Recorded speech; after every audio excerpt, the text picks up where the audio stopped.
Good afternoon. My name is Neil Kashkari. I'm president of the Federal Reserve Bank of Minneapolis. It is great to be with you. I'm here today to have a conversation with my friend Jay Clayton, the former chairman of the Securities and Exchange Commission. Thank you, Jay. Thank you for joining us this afternoon. Thank you. It's great to see you. Great to see you. So just briefly on Jay's background, I don't think you need an introduction, but I'll just take a moment. Obviously, you were chairman of the Securities and Exchange Commission from 2017 to 2020. In that, you worked on financial stability issues as part of the President's Working Group, the FSOC, a number of other international committees. Prior to that, you had a long career at Sullivan and Cromwell, one of the prestigious law firms in America, and you were also chairman of the cybersecurity group there at Sullivan and Cromwell, and you're now back at Sullivan and Cromwell in your post-government service, but you also have a number of other private sector roles, including being non-executive chairman of Apollo Global Management, and you're advising many different private sector firms. And I know that cyber comes up a lot. When I was talking with the organizers of this conference about what they hope to accomplish, they said that the purpose of this conference is to help senior banking executives and their boards of directors come up to speed on cyber issues and help make sure that they are at the forefront of managing and understanding their own cyber risks. So when I thought about who we might reach out to in the private sector to give us some advice, you were at the top of my list. So I really appreciate you joining us. For this conversation, I thought about starting at a very big picture, which is how do you think we're doing as a country in responding to the evolving cyber landscape? And then focus on the public sector, your time at the SEC, my time at the Fed. What did you learn at the SEC, both about the sectors and the companies that the SEC oversaw, but also the SEC itself? And then third, I thought we'd go into the private sector and what advice you have for financial institutions and their boards of directors in how they think about managing their own cyber risk. So with that very brief setup, I know we have a lot to cover and not a lot of time. Maybe we could start at the national level. How do you think we're doing as a nation in responding to and preparing to defend against cyber threats? So Neil, I think it's a great question because it is a national issue. I mean, we really framed it well. The panel before us, I had a chance to catch it. One of the themes was cybersecurity is a team sport. I mean, the team here is a big team, 320 million people, right? How are we doing? I think we're doing a lot better than we were 5, 6, 7 years ago, because there is a recognition of a lot of things. One, how interconnected we are from a cyber perspective. And because of all of those interconnections in our daily lives, the things we rely on, we're at risk. If those networks break down, how we interact with each other breaks down. I'm not telling you anything we don't, but 6, 7 years ago, I don't think there was a recognition in the general public, or frankly, in a lot of boardrooms, I think financial services were ahead, that was in fact where we had come. So now I think we have a better perspective. And that better perspective has enabled us to do better as a financial services industry and more generally, and as regulators. Regulators are always looking for simple solutions. Networks often don't provide the opportunity for simple solutions. But I would say on our cybersecurity journey, we are making progress. We have a long way to go, but we're making progress. Great. So let's shift a little bit and think about the public sector for a moment. So at the Fed, and I know this is true for the SEC, we care a lot about cyber because we oversee financial institutions and critical financial infrastructure. We want to make sure that the financial institutions that we oversee are managing their risks and understanding their risks appropriately. But we also recognize that we are a target, and we would be a very attractive target to bad actors around the world. So we invest a lot of money, and we have a lot of talented cyber professionals helping to protect our own systems here, which are critical to the U.S. I know those same ideas and concerns are true at the SEC, and I know you had a firsthand experience when you got to the SEC. Maybe we could talk about your experience at the SEC as it relates to cyber. Sure, and those risks are not just risks in theory. They're risks in practice, and we faced that at the SEC early in my tenure. It became apparent that over time, foreign actors from, I believe, the Ukraine and contiguous countries had hacked the SEC's disclosure system. Not only had they hacked the SEC disclosure system, they managed to do so in a way that gave them access to non-public information. And they, in fact, traded on that non-public information. So the hack went right to the heart of what the SEC does, which is protect markets. You can imagine when that came to my attention, your heart stops. What did we do? I don't know if we did it perfectly, but I knew that it was important to be as transparent as possible, as quickly as possible. And this is something that you don't know minute one, the extent of the hack, what happened. These things are going to take time, but at some point, fairly early on, you need to let the public know, your constituents know what has happened, what was at risk. So that's what we did. I actually asked for a hearing in front of the Senate Banking Committee, explained what happened, and tried to take it as an opportunity to make people aware that this type of what I would say is commercially oriented opportunistic hacking was very prevalent. And if it can happen to the SEC, and we had a decent sort of cybersecurity posture, I think it improved measurably after that, it can happen anywhere. And so that was, you talk about a real wake-up call, not a theoretical wake-up call. That was one of it. And then, as you know, and I think you and your colleagues do a good job at this, at the FIBIC and at the FSOC, we went through sort of tabletop exercises. And what comes out of that is you quickly learn, as we did with our hack, that all of the federal financial regulatory agencies are connected in any kind of large-scale hack, because we have sort of joint jurisdiction, joint responsibility, and those exercises are very worthwhile. And did you find, was there good, sometimes there can be competition, maybe friendly competition among agencies. Was there a willingness to share and collaborate, or did you have to break through some bureaucratic barriers to get everybody on the same page and aligned?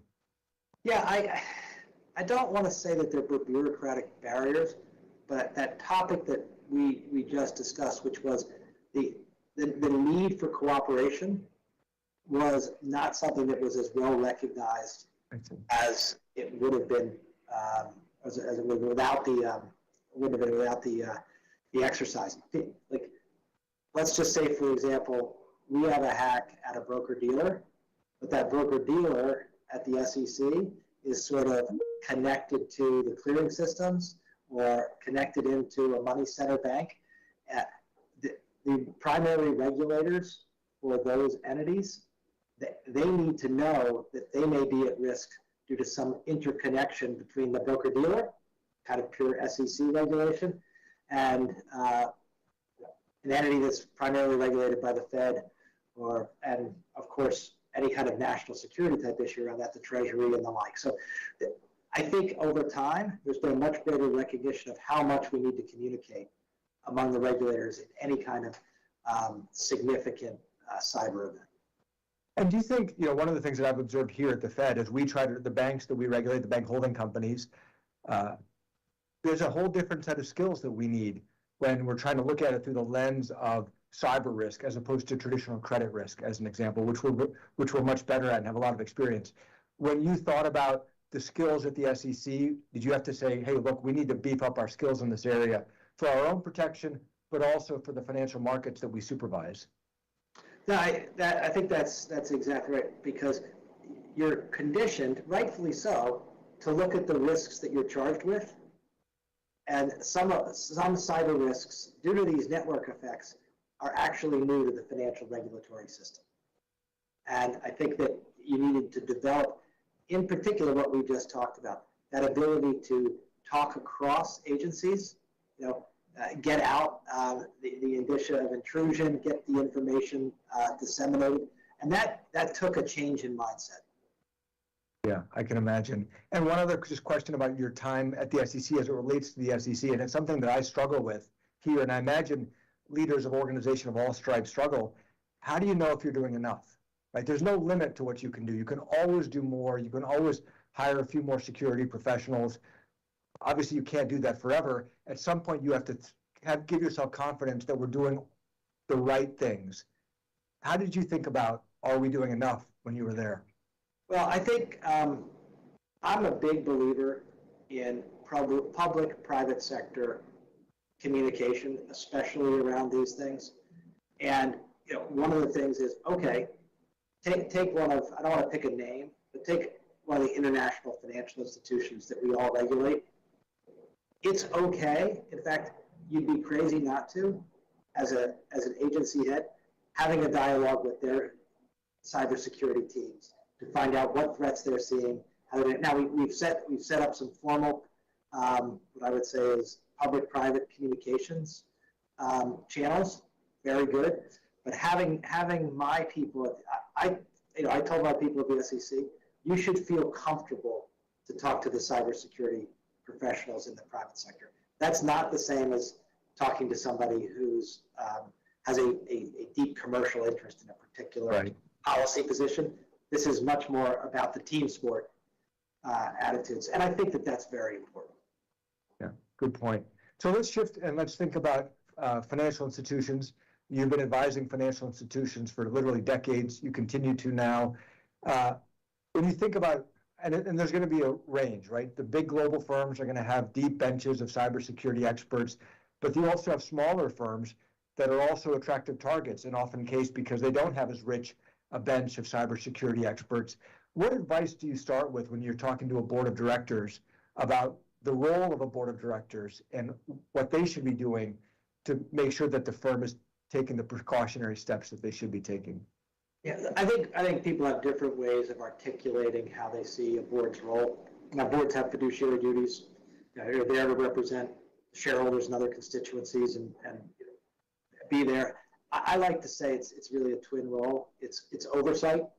Like, are we asking the right questions of management as management, thinking about these things, as well as empowerment. So it's one thing to be asking a lot of questions about cybersecurity, which you should do. I don't think any board of directors can be the expert body for cybersecurity. It is an oversight role, not a management role, but also be empowering. It's okay to bring in an outside consultant that does penetration testing and other types of testing. It's okay to sort of spend some money to go out and, I would say, benchmark your cybersecurity efforts against others. It's okay to engage with the regulators around cybersecurity. Everybody looks at engaging with regulators as always involving some risk. I think this is an area where the board can say, look, you should be doing that. You should be doing as much as you can. So it's oversight. There's a lot of focus on, is there a cybersecurity expert on the board? I'm sort of agnostic on that. I think you can bring people in knowing that it's an issue, but empowering management to actually dig in on the issue, I think is also a big part. And what do you think about, the last conversation touched on this for me. When, imagine there's going to be a range of views on this, which events should a board of directors in a company say, this is something we must reveal, versus, hey, these are minor events and we don't need to blow this out of proportion? It seems like that's a judgment call. I'm just curious if that comes up in your deliberations with boards. Sure, and it comes up in deliberations with management teams as well. And I believe there's some confusion in the marketplace about this. So materiality in the sort of SEC sense, we should be disclosing material events. That's material to the operations, performance, prospects of the company. There are lots of cyber incidents that are not really going to have that kind of effect, including in many industries, because there's a cyber incident, every moment. Yes, exactly. And you do have to differentiate. That's a very good lens. I think that sometimes gets confused with what kind of disclosure do you want to be making, do regulators want? Should regulators be requesting in order to assess the overall cybersecurity posture of an industry? Or from a national security perspective, what kind of disclosure should people be making? We have tended to confuse those questions. The investing marketplace doesn't need to know, how many threats, you had and the like. But that may be something that national security officials, you at the Fed, would like to know for trends and other things like that. Those are two different, and we should think about them differently. Yeah, and I would add one. That makes a lot of sense to me. I would add one in terms of your customers and what are your customers going to want to know, even if it's not material. There may be certain things that they want to know just to give them confidence that you are a trusted partner and you're not going to just bury all the bad news. So I mean, I think it's going to be pretty case specific. Yeah, absolutely. I mean, I can see instances where it is absolutely the right thing to do to contact your customers whose information has been breached, but it may not be something that rises to the level of a securities law disclosure. And understanding the context of the issue, I think, is important. Yeah, that makes sense. So let me shift gears. Central bank digital currency has gotten a lot of attention. The Fed has said that we're studying the potential. Some have suggested that there are great promise from a central bank digital currency. Some have suggested, hey, this could introduce new risks. And then, of course, you've got private sector digital currencies like other cryptocurrencies that may have their own cyber risks. I'm just curious. I know that you've spent some time studying these issues. Do you have any high-level views on digital currencies, central bank digital currencies, specifically as it relates to cyber? Sure, I do. I do believe that we benefit, and particularly we benefit from a lot of things in the United States. We benefit from dollar hegemony, dollar being the reserve currency, and like something that we want to preserve. So not only do we not need to put the dollar at risk, but we also need to make sure that the dollar does not become antiquated. And so, embracing technology, very important. What else do we have? We actually have, many large banks by comparison to any other country. That makes, as I like to think about it, instead of single points of failure, much more distribution of risk, not only around things like capital that we worry about every day, but also around systems. One thing, and there may be people who tell me about a central bank digital currency that would be administered in a single hub by a government entity, that to me has a much different risk profile from continuing to use what I would say is our robust network of regulated and unregulated institutions to handle dollar-denominated payments around the world. So that's kind of how I look at it from a cyber risk perspective. I think that network with multiple players and multiple nodes somehow must be better from a cyber risk perspective than introducing a closer single point of failure. Yeah, that makes sense. So some way capture the benefit of innovation, but not give up the resilience that we have by having this distributed system with lots of different players. Absolutely, tremendously well said. And I think sometimes innovation comes from competition, and figuring out a way to turn those parties loose to compete for a better way to run the rails. That, as I always say to people who used to come into my office at the SEC who had an innovative idea, I said, let's start with this. Show me how we can do our job at least as well. Reduce risk, in no way increase risk, and capture the innovation, and then we're going to have a real conversation. But I'm not going to trade financial stability risk, customer risk, for efficiency. It's got to be at least neutral. Hopefully, it furthers the mission and add efficiency. In your description, you talked about there's the banking sector. You also mentioned the non-banking sector, where there's been tremendous growth over the last decade, a lot of innovation. As we are going through a policy of tightening monetary policy, you're starting to see some cracks emerge in the global economy. A couple of weeks ago, pension plans in the UK came under some stress because they had some interest rate risk that they may not have fully appreciated. I think it's expected that as central banks around the world continue tightening, additional cracks are likely going to show up, and they may well show up in the non-bank sector where there's less regulation and less visibility. As you think about cyber risks in the heavily regulated banking and traditional sector versus the non-bank sector, is that something that gave you a lot of concern when you were at the SEC, or gives you concern today about potential risk, cyber risks that are brewing in those less regulated parts of the markets? Neil, it's a terrific question, and I think it's related to your premise, right? Your premise is, are there pockets of risk that have the potential for systemic effect? So, you mentioned a couple. Too much leverage, unseen leverage, liquidity transformation that is, that I would say is unreserved against, things like that. Are there places outside of institutions that you oversee every day where a cyber incident can have that kind of effect? It's more, to me, let's say a broker-dealer that is small is somehow connected into a larger financial system. That risks, bothers me if it's a method for intrusion more than sort of the capital things that I think let me put it this way. There's been some, as you mentioned, some UK turmoil.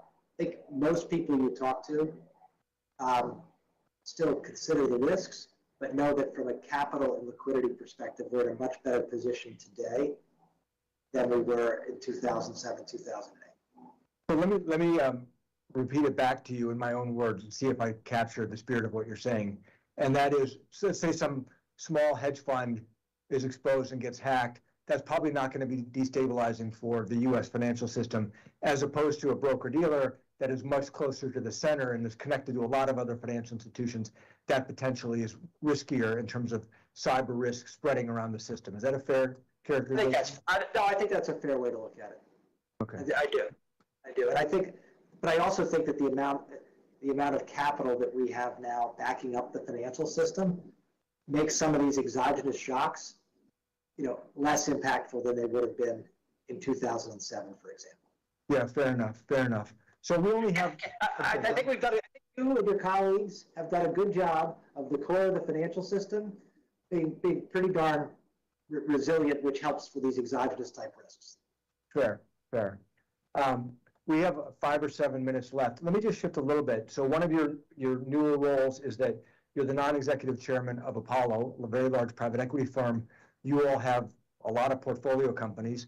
I'm just curious, where does cyber come up? Is this a regular topic of conversation with the portfolio companies that you're involved with? And does the private equity industry bring its own lens to cyber, or is it pretty similar to the rest of the private sector? Well, I think that there's what I would say is the company itself, and then there are the portfolio companies. I can speak more to the company itself. Okay. And then come back to the board. At executive committee, at the board of directors, cyber is a regular topic. It is in the deck.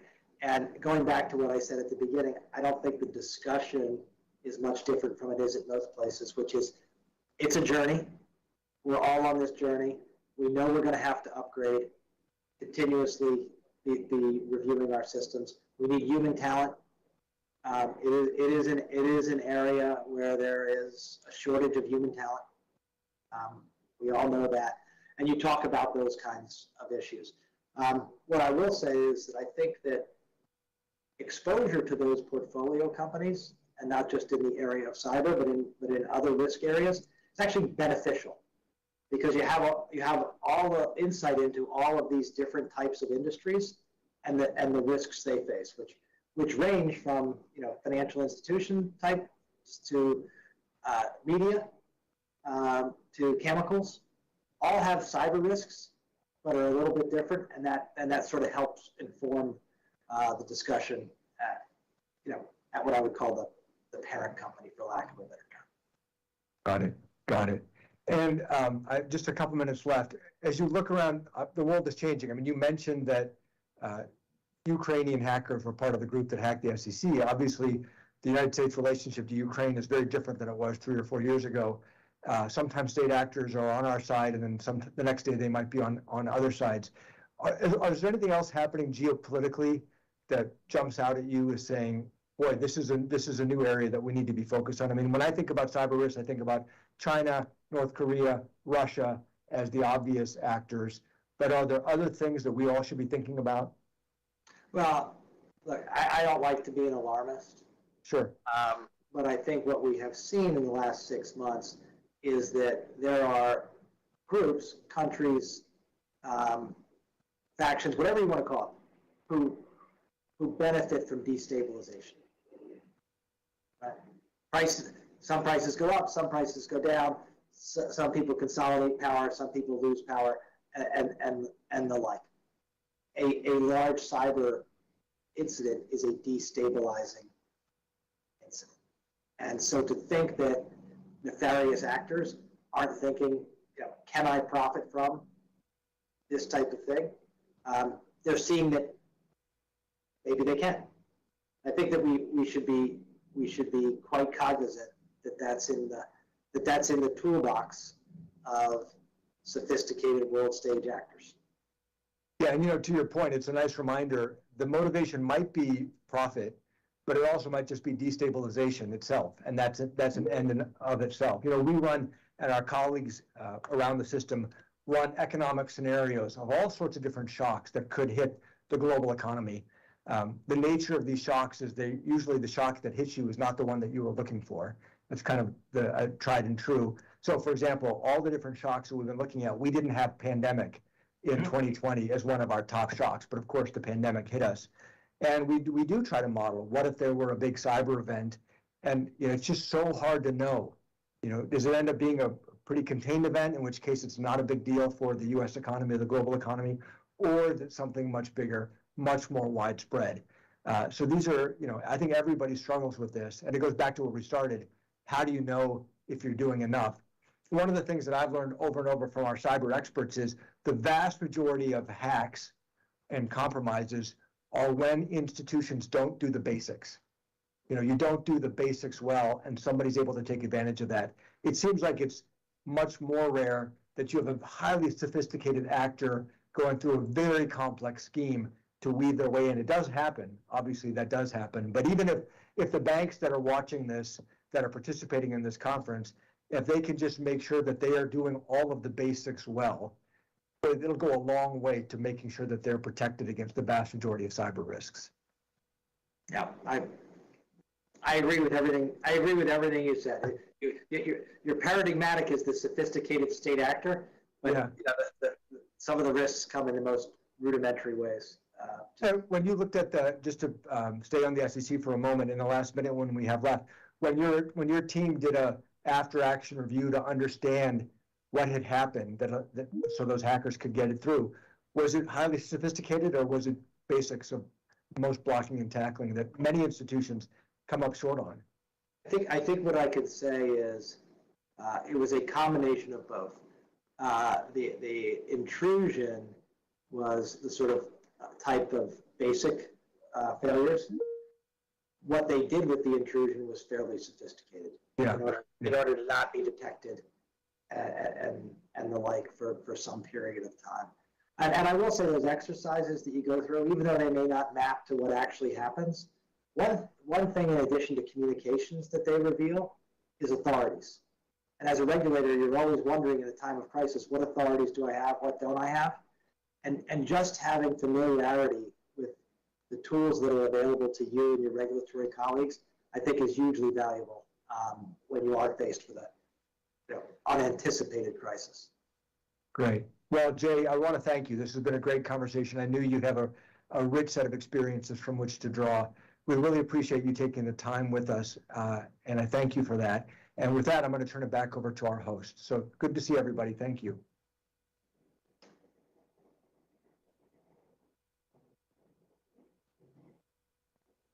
President Kashkari, Jay, thank you so much for sharing your insights on cybersecurity risk and financial stability. And everyone, this ends the YouTube broadcast of their discussion. Okay, everyone, we have now reached our second break of the day. We will be back at 1:45 p.m. Eastern Time for our live